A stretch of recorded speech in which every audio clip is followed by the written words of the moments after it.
जय हो दुर्गा माता की जय हो, जय हो आदि शक्ति जगत जननी की जय हो। हे माता जी, आपके नाम से समर्पित होते हैं। माता जी, जो हमारे बारी निकलेंगे वो आपके आशीर्वाद से निकलेंगी। माता जी, जितने सनातन धर्म मानने वाले माता पिता भाई बहन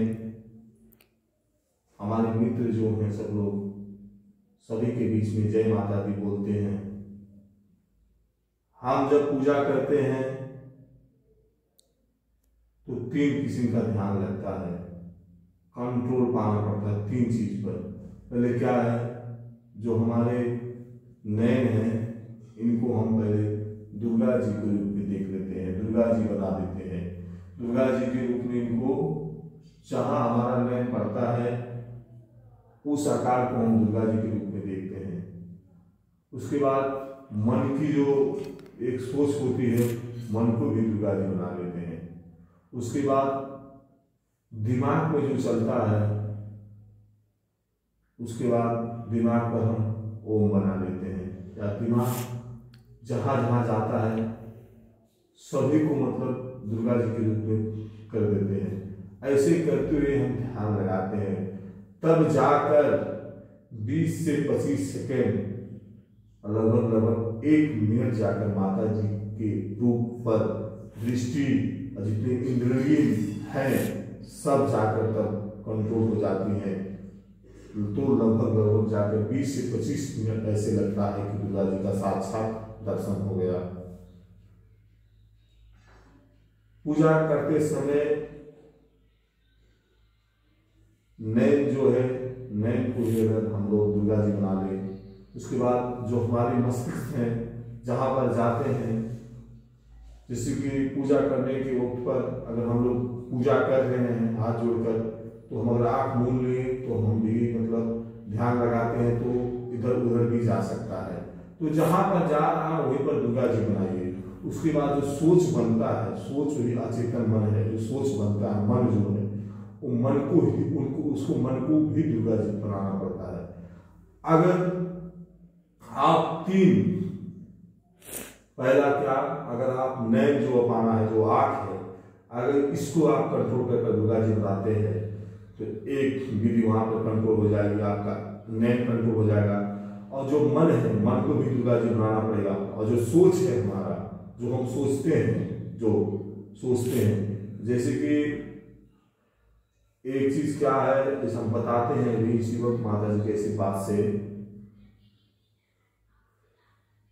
जो कोई दुर्गा चालीसा गावे, जो कोई अब जो कोई कहेंगे तो ये समझ लीजिए दुर्गा जी हमारे आगे हैं। जो कोई दुर्गा चालीसा गावे और दूसरी दुर्गा जी के पाठ करे, सब सुख है। आप सुख का अनुभूति कर सकते हैं। अगर आप दुर्गा जी की पूजा कर सुख अनुभूति कर सकते हैं, दुर्गा जी की आशीर्वाद है, दुर्गा जी की आरती करें, सब सुख भोग प्रेम परिपावे। अगर देवी का आशीर्वाद रहा तो सब कुछ मिलेगा। देवी दास शरण निज जानी, प्रभु कृपा है जगदम्बे भवानी।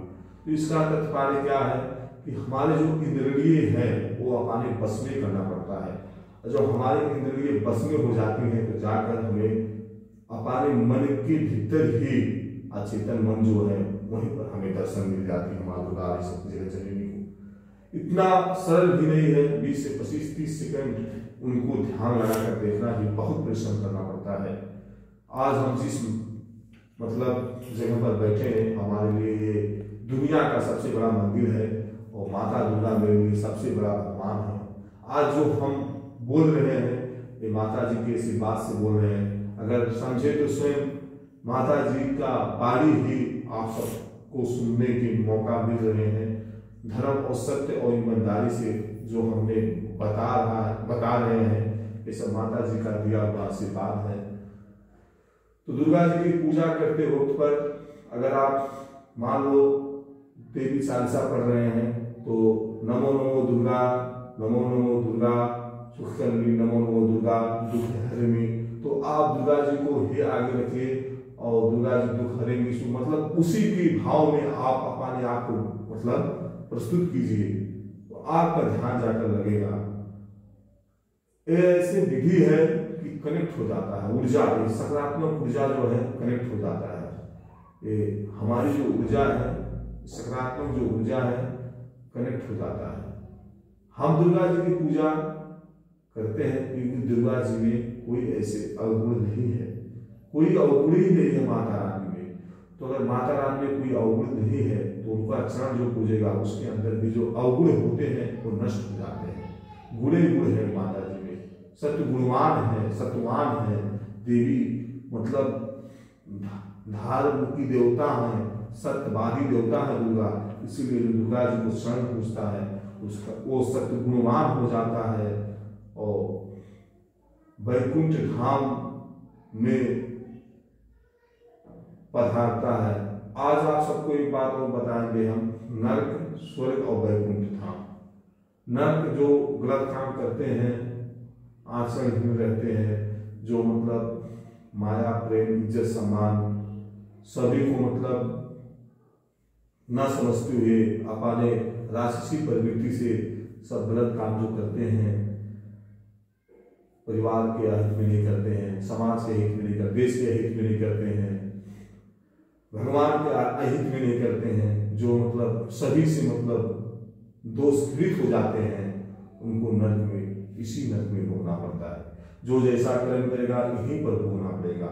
अब स्वर्ग क्या है? स्वर्ग ये है भगवान की भक्ति करो, सब सुख भोग यही मृत्यु लोक में भोगते हुए, सब चीज भोगते हुए यहीं पर मतलब अपना सुख आराम को, मन की शांति होना चाहिए, आत्मा की शांति होना चाहिए। जिसके पास आत्मा की शांति है, मन की शांति है और रात में उसे नींद आ रही है, वही मतलब स्वर्ग में है, सब कुछ उसी के पास है।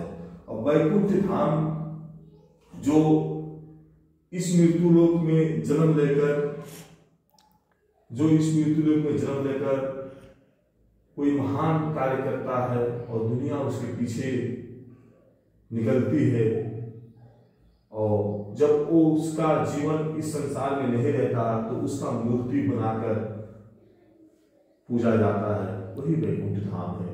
जो इस संसार में जनकल्याण के लिए काम करते हैं, औरों के हित के लिए काम करते हैं, जब वो संसार ये छोड़कर जाते हैं तो उनको एक सत्यवान सतगुणवान मानकर उनका मूर्ति बनाकर दुनिया उनका चरण पूजती है, वही वैकुंठ धाम है। तो जितना सब कुछ है यही मानव योनि में है। ये मानव योनि बहुत परिश्रम से मिलती है। भगवान भी आकांक्षा करते हैं। गीता में अर्जुन और कृष्ण के संवाद में कृष्ण जी कहते हैं कि ईश्वर भी आकांक्षा करता है मानव योनि में आने के लिए, क्योंकि मानव योनि ही ऐसी योनि है कि सब शोक विलास, भगवान की भक्ति, जितने संसार में विलासी जीवन है सब इसी योनि में है। तो मानव योनि हम लोग जो पाए हैं तो माता पिता की सेवा करते रहें, दुर्गा जी की पूजा करते रहें, सब कुछ जान लेकर भी अपना कर्म करते रहे, भगवान को भजते रहे, बिल्कुल लास्ट में कोई नहीं जाएगा, स्वयं यही माँ दुर्गा आदिशक्ति साथ में जाएंगी और सब कुछ धरा की धरा, पड़ा की पड़ा रह जाएंगी। बस हम लोग धर्म और सत्य से, ईमानदारी से अपने जीवन निर्वाह करें और माँ दुर्गा की पूजा करते रहे। इस और सकारात्मक ऊर्जा, पूजा करने का मतलब सकारात्मक ऊर्जा प्रवाह होती है और वही ऊर्जा जीने की स्रोत साधन बनती है। ऑक्सीजन न मिले तो मानव एक पल भी नहीं जी सकता है। तो सकारात्मक ऊर्जा जो है नकारात्मक ऊर्जा को नष्ट करती है और मानव को आगे पथ पर चलने के लिए आकर्षित करती है और मानव हर एक पथ पर सफल होता है। अगर आप सकारात्मक ऊर्जा लेने चाहते हैं तो कोई इष्ट को पकड़ लीजिए, आपका बिगड़ा हुआ काम बच जाएगा।